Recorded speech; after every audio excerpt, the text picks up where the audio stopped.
Black people are lucky to be Americans. If it weren't for white people having slaves back in the day, there would be no black people in America. And white people should be lucky that the Spaniards gave you boats so you can escape the treacherous brutality of King James. You know, he was burning white people at the stake for being pagans. You should also thank, most importantly, the indigenous people of North America for teaching you how to live off the land, because you could have died your first winter. In my humblest opinion, the indigenous people should have just put arrows in every last one of you. But that's just me. However, it will not take away from white people being thankful that the indigenous people taught you how to live off the land to survive your first winter. With that being said, this concludes the lecture, and everyone enjoy your wonderful Friday. White people traveling to third world countries really make me fucking laugh. Because every time, this is a very common sentence they say, okay? Oh my God, they're poor. And they're so happy. They're so happy and they don't have anything. And I guess that's just all they know, right? That's why they're happy. Oh my God, wow, that's so beautiful. Bitch, they got more than you. Okay, yeah, they own the fucking property. They own the car. They own a fucking farm. What do you got? A house? No, shit's mortgage. A car? No, shit is like financed to lease. Fucking credit card debt? They don't fucking credit cards there. Everything they paid was fucking cash, hard-earned money. Talking about, oh, that's all they know. No, they know about your life. You know, they know about the Western life, about how we don't fucking own anything here. That's why they're fucking happy. Man, what is up with the obsession of black people, dog? How do you think if you eat watermelon and drink grape Kool-Aid, you're more likely to somebody? I don't think that's a true statistic. It's true. It's true. Are you trying to make stereotypes? What's a stereotype? No comment. Talking about fully unprovoked. I'm pretty sure this man has never had a interaction with black people to begin with. Since you want to talk about statistics, let's go there. So white males make up 31% of America. Yet they make up 71% of child acts. That's all I'm gonna say. Y'all know what I mean by this. And this is actually facts instead of the 1350 rule, which I broke down. You can go check that out. Like, this is real deal facts. And I didn't even mention the comments, bro. Like, when people say racism don't exist, go into these videos and look at the comment section, bro. It'd be people with no profile picture. Just imagine how many of these people are doctors, lawyers. You know, these are their burner accounts. They really feel like this about us. So, especially my black people that be coming here to my, oh, I don't see race. They see it, motherfucker. The obsession with black people is extreme. If you can't tell, the whole black Scottish thing and the whole gingers are black thing, like, Americans are obsessed with black people. It's clear. Even the racist ones. We are obsessed with black people. We love them. Most of us love them. There are a few of us that act like they hate them, but they're also obsessed. I think white people are so triggered by black joy because they have zero control over it. And white people are all about control. And anything they don't get to control and manage and dictate freaks them the hell out. They don't get to be the leader. I think there's a secret society of people who control black happiness. Yeah, I know the black people are like, you mean the government, nigga? We know that already. No, for real, I think there's a secret society of people who control black happiness, man. I did the research. It starts in the 60s. 1967, a movie came out called In the Heat of the Night. You ever heard of it? Yeah, starring Sidney Poitier. Powerful black actor. And in the movie, he's playing a detective, solving a case in the rural South. And towards the end of the movie, a white person slaps him in the face. And without hesitation, he slapped him right back. Now, this is a powerful scene in American cinema because it's one of the first times a black character shows strength towards a white character. And it blew up across the nation. Black people were walking outside of that theater with slap a cracker energy. It was amazing.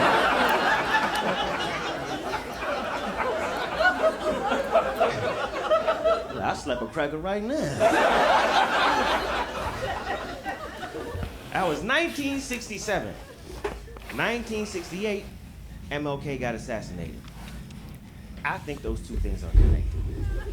It happens all throughout history, man. 1964, the Civil Rights Act gets passed. 1965, Malcolm X gets assassinated. 1995, O.J. Simpson gets let off. 1996, Tupac dies. 2008, Barack Obama gets elected. 2009, Michael Jackson dies. Ladies and gentlemen, I'm here to say, I'm glad Kamala lost. They were gonna take LeBron James. I said, hold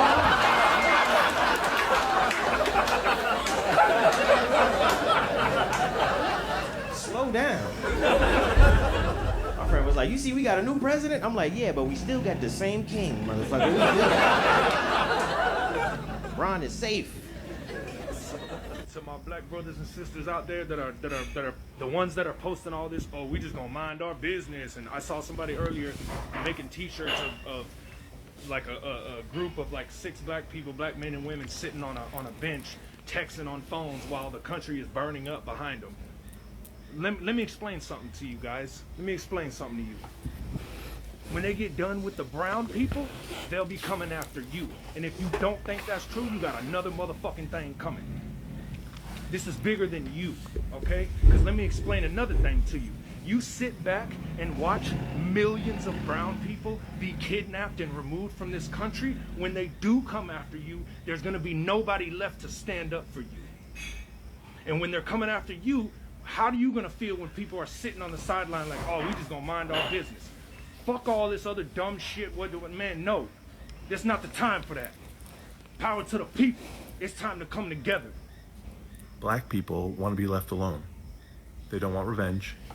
They don't want to replace us, as some extremist groups have said. They just want to live life in peace, the way they want to live. They want family, they want love, and they want to live in a society where they know they belong here. They want society to also know that they belong here. They want to walk out their door and not worry that they're going to be treated unfairly, or they're going to get that look like they're not welcome, or that someone's going to try to touch their hair like a zoo animal. Yes, they want they want white people to fix white problems of prejudice and ignorance and all the ways that a wrongful sense of superiority is baked into our society. Yes, they want that to change. Yes, they want acknowledgement for harms done. They don't want us to just explain things away or justify or gloss over things without really listening. But more than anything, they want to be themselves, fully express who they are, love who they are, be with their family, and live in peace. That's it. This lady just moved to Spain, and y'all not gonna believe what they did to her baby. My 3- and 5-year-old are in school out here for the first time. Well, they had their first school performance yesterday. And when I tell you, when I walked in that auditorium for my 3-year-old performance, the gasp I gasped, I was not prepared. I'm gonna show you a clip of how I sent my daughter to school, and then I'm gonna show you what she looked like when I walked into that auditorium.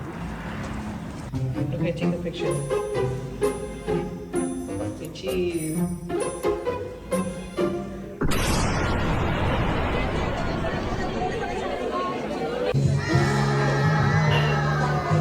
Now, what kind of choir was that supposed to be? The James Brown gospel choir? The Black Panther gospel choir? The way I would have packed my shit. Spain don't got to worry about me. Man, what is up with the obsession of black people, dog? How do you think if you eat watermelon and drink grape Kool-Aid, you're more likely to somebody?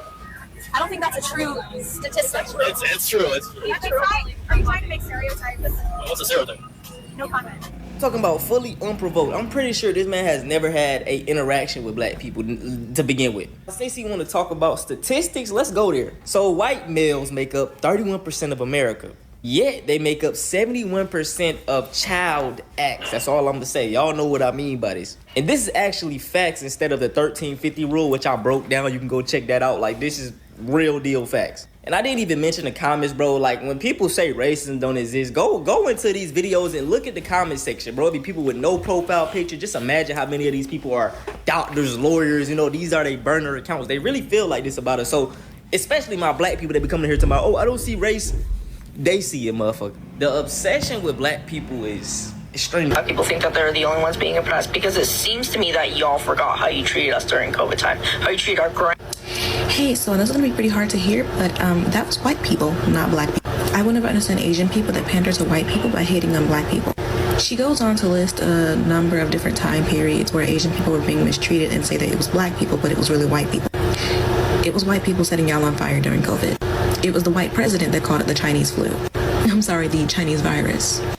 It was white people that stuck y'all in camps. It was white people going to war with y'all, not black people. But yeah, it's black people that you have a bone to pick with. Mind you, black people know that we're not the only ones oppressed. We never said that. You literally just made that narrative up so that you could have something to complain about. And the fact that you have white people in your comments agreeing with you hating on black people and you're liking these comments, girl, get help. They don't like you either. Black Americans aren't racist against anyone. There's not a plurality of Black Americans that agree that one ethnicity or race is less than. But everyone is racist against Black Americans. Asians, East Asians, South Asians, obviously white people, Europeans, Australians, Arabs of the Middle East or even Northern Africa, Native Americans, Africans. Africans have found a way to be racist against Black Americans, Latin Americans, Dominicans. Why is everyone obsessed with you people? It is so disconcerting. It makes absolutely no sense to me. They steal everything from you. Your language, your music, your style, your food, and then they say none of that exists. That you are a people without a culture. Oh, there must be something real special about you guys if you have the entire world on your ass for nothing. Everyone has a notion of what a Black American is or does. They think they know.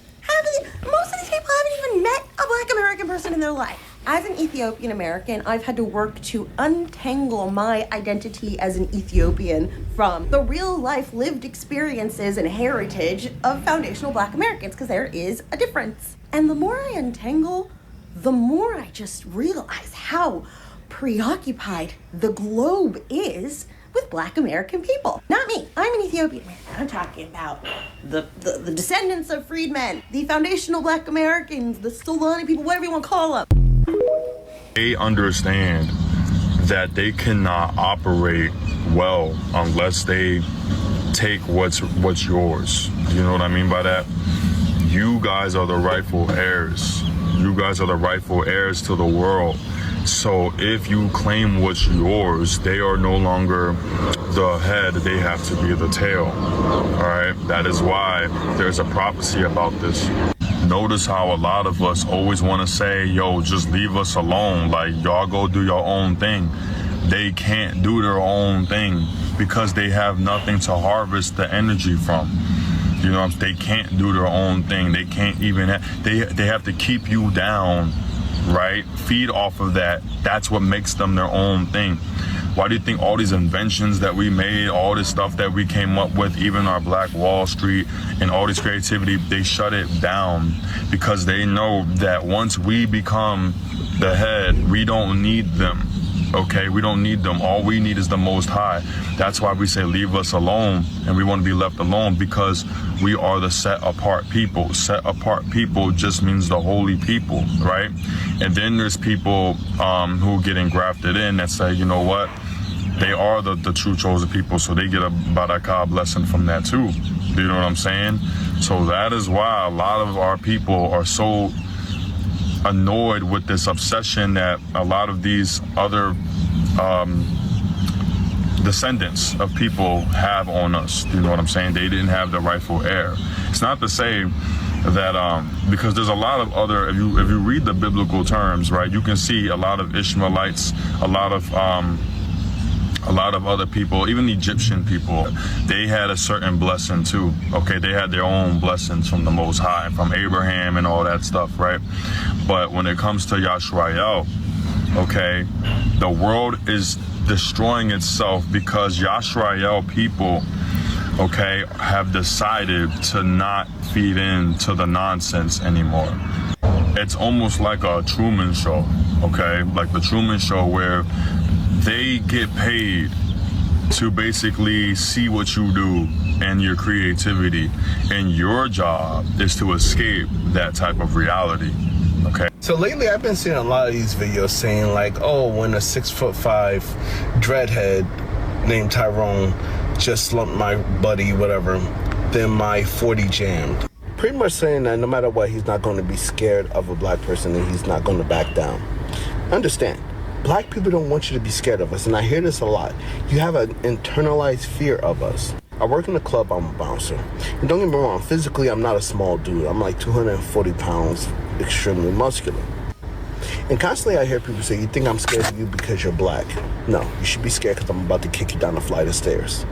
But for me, the obsession with brown-skinned people from Caucasians is weird.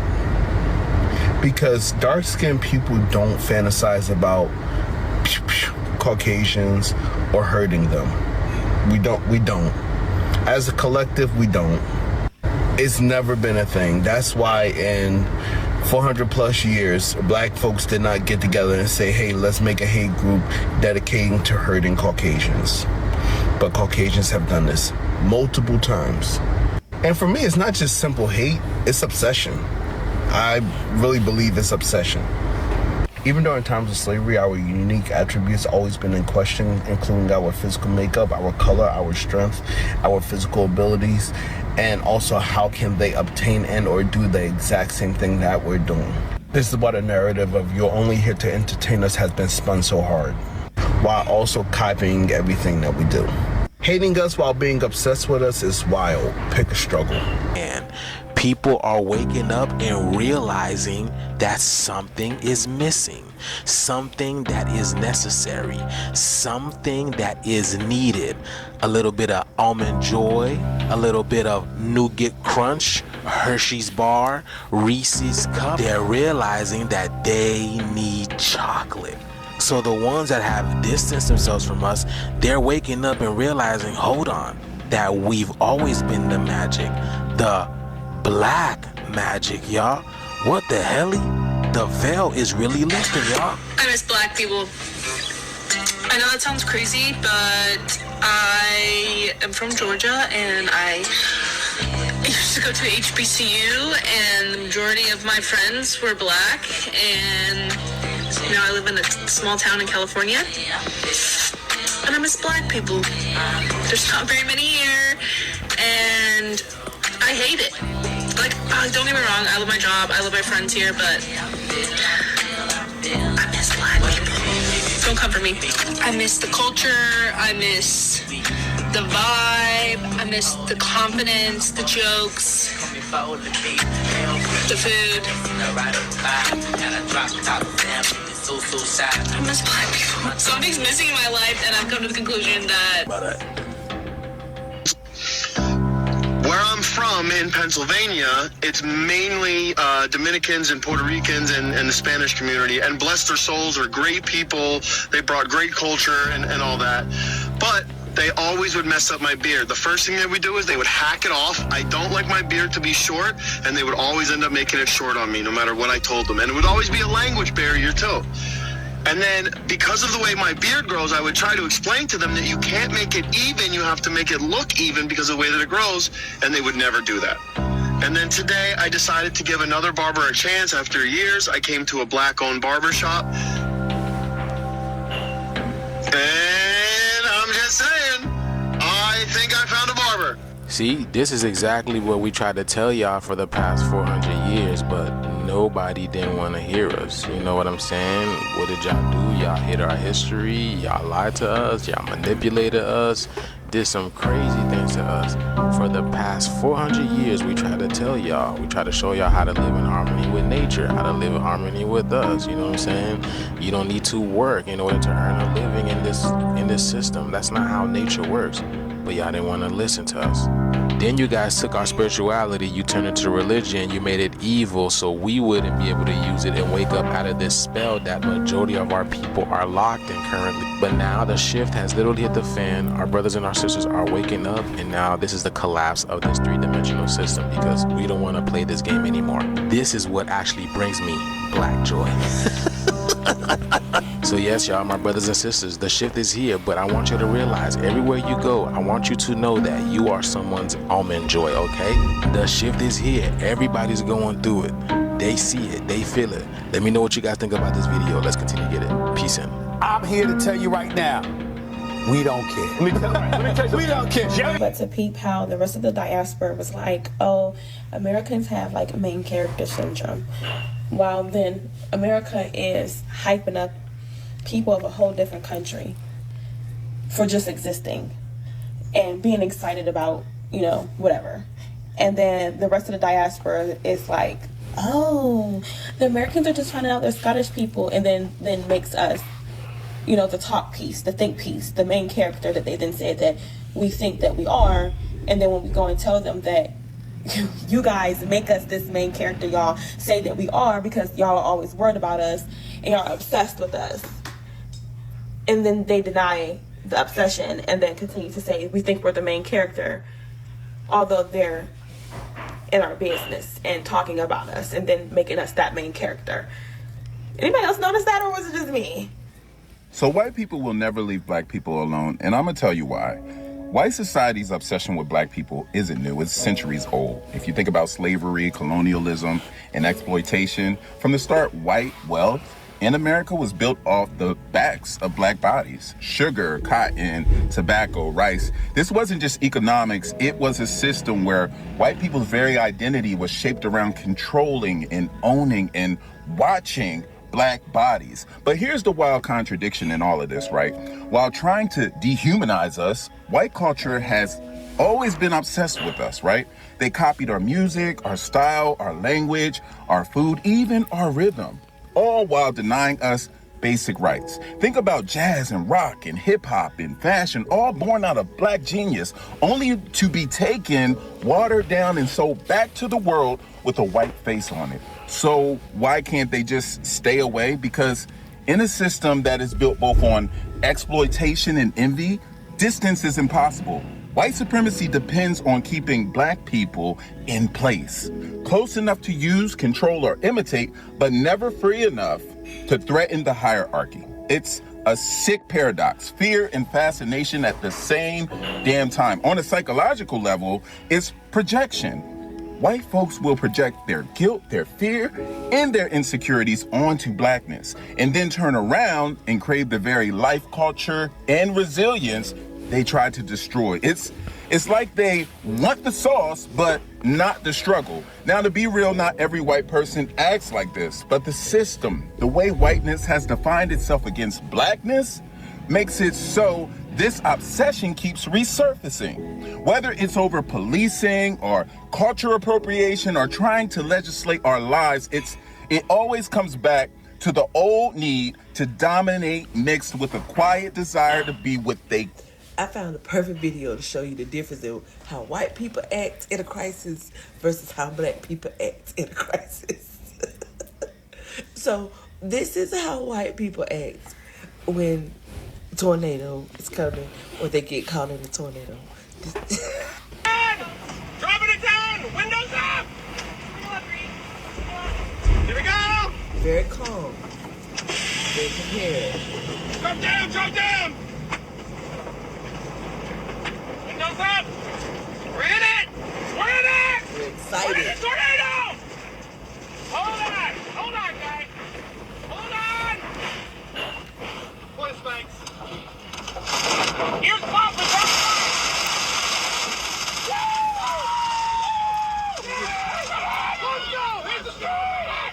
You hear the excitement.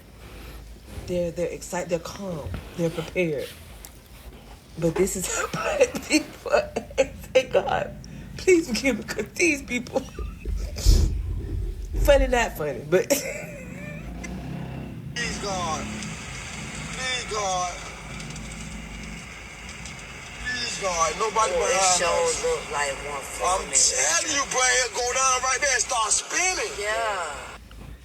First thing you hear, listen good, please God. Because who you gonna call?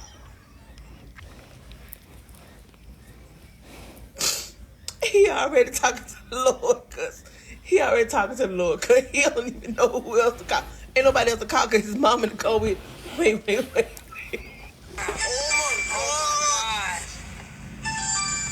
Oh God, man, it look like a tornado for to happen in front of us right now. It's happening right now. It's spinning. It is. We gotta turn around. Oh my God. We gotta turn around. What we do? There you go right there. See it. Mom, what we do? No, stay right here. Stay right here. Stay right here. Stay right. So you go from God to my mama, what we do? He said, Mama, what we do? Mama said, stay right here, wait. Then they gonna turn around. Y'all, this video is 2 minutes long, so I can't put the whole video in there. But then, wait, we gonna get them. We gonna get when they get actually caught in the hurricane. I mean the tornado. Hold on. Oh my God. Mom. Oh my God. Mom. Oh my God. This shit is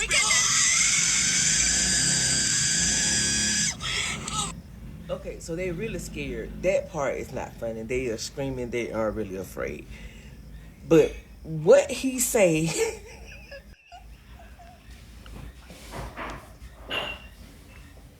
After they scream and panic, cause they're afraid, cause they're really afraid.